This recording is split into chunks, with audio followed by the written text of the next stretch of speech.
Indo-British Advanced Pain Clinic, Noppimayam Surgery Duram. For appointments 9155 15563. Hello guys, welcome back to our channel. ఈరోజు మనతో ఉన్నారు certified financial planner అయిన రామచంద్రమూర్తి గారు. ముఖ్యంగా ఇప్పుడు అప్కమింగ్ హాట్ థీమ్ అంటే ఈవీ అని చెప్పేసి చెప్తా ఉన్నారు. గడ్కరీ గారు ఇచ్చే సంచలనమైన స్టేట్మెంట్స్ కూడా దానికి మంచి బూమ్ అయితే ఇస్తున్నాయి. అయితే ఇది ఎంతవరకు వర్కౌట్ అవుతుంది, ఇందులో ఏమేమి కంపెనీస్ ఉన్నాయి, ఏంటి పరిస్థితి అనేది మొత్తం అనాలిసిస్ తెలుసుకుందాం. Hi sir. హాయ్ అండి.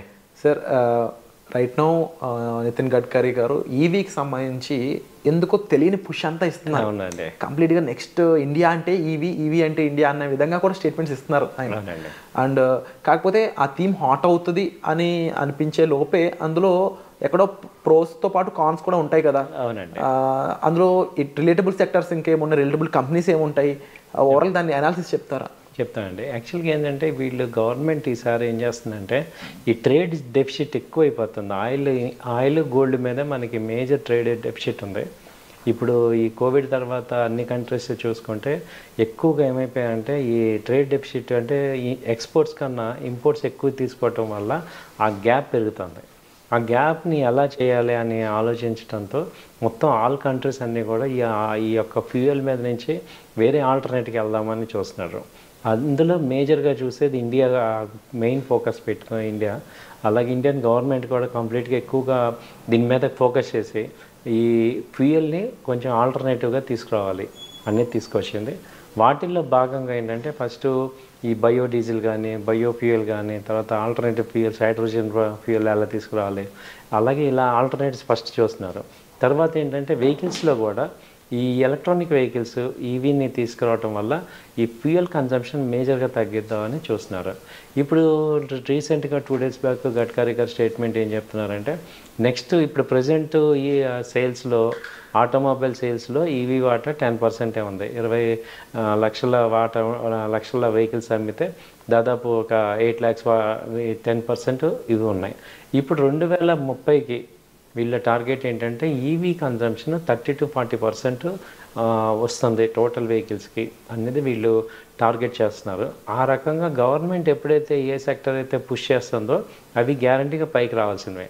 ఎందుకంటే ఆటోమేటిక్గా ఇప్పుడు మనం చూస్తుంటే 2 years back 3 years back electrical వెహికల్స్కి ఇప్పుడు మెయిన్ కంపెనీస్ కూడా మనం చూస్తే 2 wheelersలో టీవీఎస్ మోటార్ కానీ ఆ తర్వాత హీరో మోటార్ కానీ ఇవన్నీ ఎలక్ట్రికల్ వెహికల్స్ తీసుకొచ్చేసాయి. అంటే ఇవన్నీ బ్రాండెడ్ కంపెనీస్ కాబట్టి అందరం కూడా యాక్సెప్ట్ చేస్తున్నాం. కాబట్టి అదొక పాజిటివ్ ఫ్యాక్టర్. అలాగే ఈవెన్ 4-wheeler కంపెనీస్లో కూడా ఈవీ వెహికల్స్ వస్తున్నాయి. టాటా మోటార్స్ ఎప్పటి నుంచో ఉంది, అలాగే మహీంద్రాది వస్తుంది, అలాగే ఇప్పుడు మారుతి కూడా ఇంకొక 2 yearsలో ఈవీ తీసుకొస్తామని చూస్తున్నాం. కాబట్టి ఇవన్నిటిని చూస్తుంటే ఏంటంటే రానున్న భవిష్యత్తులో ఆయన చెప్పేది నిజమే. ఎందుకంటే నెక్స్ట్ 4 years ఈ గవర్నమెంట్ ఉంటుంది కాబట్టి వాళ్ళు దీన్ని ఒక ఛాలెంజ్గా తీసుకొని ఈ సోలార్ ఎలక్ట్రికల్స్ కానీ సోలార్ కానీ బయోడీజిల్ వీటిల్లో ఆల్టర్నేటివ్ ఫ్యూయల్కి ఆల్టర్నేటివ్ తీసుకురావాలి. అంటే ఆ ఫ్యూయల్ యొక్క కన్జంప్షన్ డ్రాస్టిక్గా ఒక 30 to 40% తగ్గించాలని చూస్తున్నారు. కాబట్టి ఈ న్యూస్ ద్వారా మనం ఏం బెనిఫిట్ అవ్వాలి? ఇప్పుడు ఓకే ఆ న్యూస్ నడుస్తుంది, మనం ఏం బెనిఫిట్ అవ్వాలంటే ఇప్పుడు మనం అలాంటి కంపెనీస్ ఏమున్నాయి నెక్స్ట్ 3-4 years వాటిలో ఇన్వెస్ట్ చేసుకోవడం ద్వారా ఆ కంపెనీలతో గ్రోత్లో మనం కూడా ఇన్వెస్ట్ చేసుకొని మనం కూడా గ్రోత్ మన ఫండ్స్ మన వెల్త్ పెంచుకోవచ్చు అనేది నాకు అనిపించిన పాయింట్.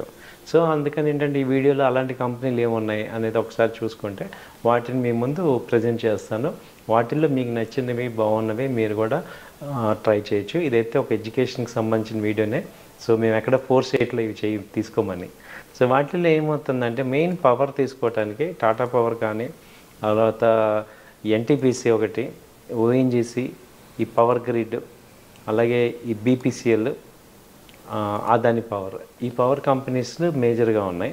ఎందుకంటే ఇప్పుడు Tata power last 4 years back చూస్తే అది 50 rupees నుంచి మళ్ళీ 400 చేంజ్ ఉంది. ఇది ఇలా ఉంటే ఎందుకంటే టాటా పవర్కి ఎస్పెషల్గా పాజిటివ్ ఏంటంటే టాటా మోటార్స్కి పవర్ ఇచ్చే స్టేషన్స్ పెడుతున్నారు. So electrical vehicle charging stations అన్నీ కూడా టాటా పవర్ పెడుతున్నారు కాబట్టి ఎక్కువ కన్జంప్షన్ పవర్ అయ్యే బిజినెస్ అయ్యే ఛాన్సెస్ ఉంటాయి దీనికి. ఆ తర్వాత ఏంటంటే ఇప్పుడు ఈ ఎలక్ట్రికల్ వెహికల్స్కి తోడు ఈ ఈవీ ఛార్జర్స్ అంటే ఛార్జింగ్ ఫెసిలిటీస్ లేక మనకి బాగా సేల్స్ అవ్వట్లేదు అనేది గవర్నమెంట్ గమనించి ఇప్పుడు పెట్రోల్ స్టేషన్స్ ఎలా ఉంటాయో అలాగే మీకు తెలియదుగా ఛార్జింగ్ స్టేషన్స్ కూడా ఎక్కువ పెట్టేస్తున్నారు. సో ఇవన్నీ కూడా నెక్స్ట్ 1-2 ఇయర్స్లో మనం ఇప్పుడు ఎక్కడ చూసినా కానీ జస్ట్ లైక్ పెట్రోల్స్ లాగా ఛార్జింగ్ స్టేషన్లు కనపడతాయి. ఎప్పుడైతే అవి కనపడతాయో అందరం కూడా అప్పుడు వెహికల్స్ కొంటాం.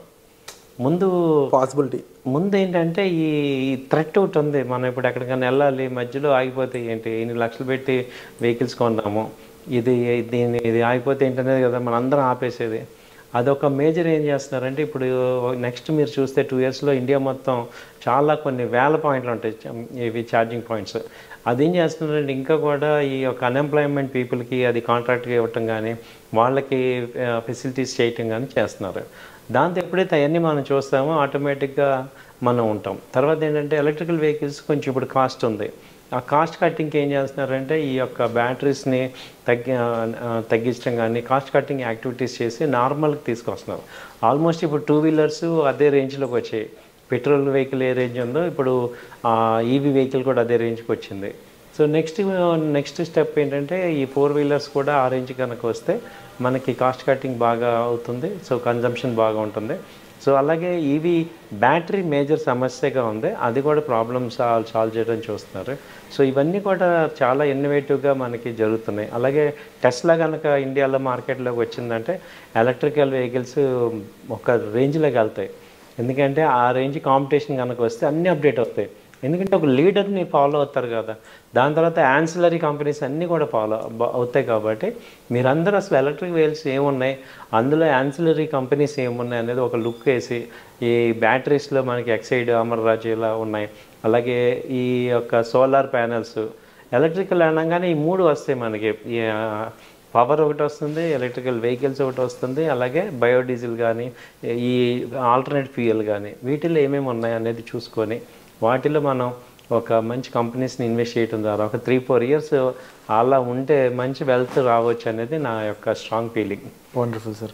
అండ్ రిలేటబుల్గా కూడా దీనికి సంబంధించి అంటే ఈ ఒక ఈవీ బ్యాటరీ తయారు అవ్వాలంటే పరిస్థితి, లేకపోతే ఒక ఈవీ కార్ తయారు అవ్వాలన్నా దానికి రిలేటబుల్ ఇండస్ట్రీస్ కూడా కొంచెం బెటర్ పర్ఫార్మెన్స్ అనేవి చేస్తాయి అనుకుంటున్నాం. ఎందుకంటే 140 కోట్ల జనాభా ఎంత కాదనుకున్నా 50 కోట్లనే ప్రాపర్గా ట్రాన్స్పోర్ట్ యూజ్ చేసుకున్నా సరే ఆ ఇండస్ట్రీ ఎంత పెద్ద అవుద్దో మనం ఊహించుకోవచ్చు. బహుశా నితిన్ గడ్కరీ గారి ప్లాన్ మరి ఎంతవరకు వర్కౌట్ అవుద్దో చూడాలి. అవునండి, ఎండ్ యూజర్ కూడా ఒక అడ్వాంటేజ్ ఉంది సార్. ఇప్పుడు ప్రతిసారి మనం పెట్రోల్ బదులు ఫ్రీగా వెళ్ళటం అంటే చాలా తగ్గిపోతుంది కదా.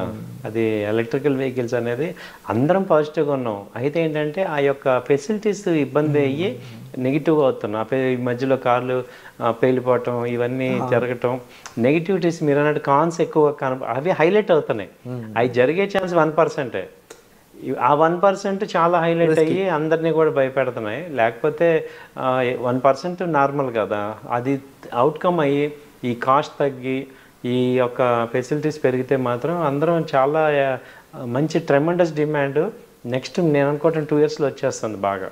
Wonderful sir. తప్పకుండా మనం వెల్కమ్ చేస్తే change, but we have to see what happens అనేది. అండ్ వీటిపై ఈ అప్కమింగ్ హాట్ థీమ్పై మీకు ఇంకా డౌట్స్ ఉండి మీరు డిస్కస్ చేయాలి అనుకున్నట్టయితే డిస్ప్లే అవుతున్న నెంబర్స్ కాల్ చేసి మీరు రామచంద్రమూర్తి గారితో పర్సనల్ అపాయింట్మెంట్ అనేది బుక్ చేసుకోవచ్చు. సో వచ్చే ఎపిసోడ్లో మళ్ళీ కలుద్దాం. Thank you so much. Thank you sir. నమస్తే.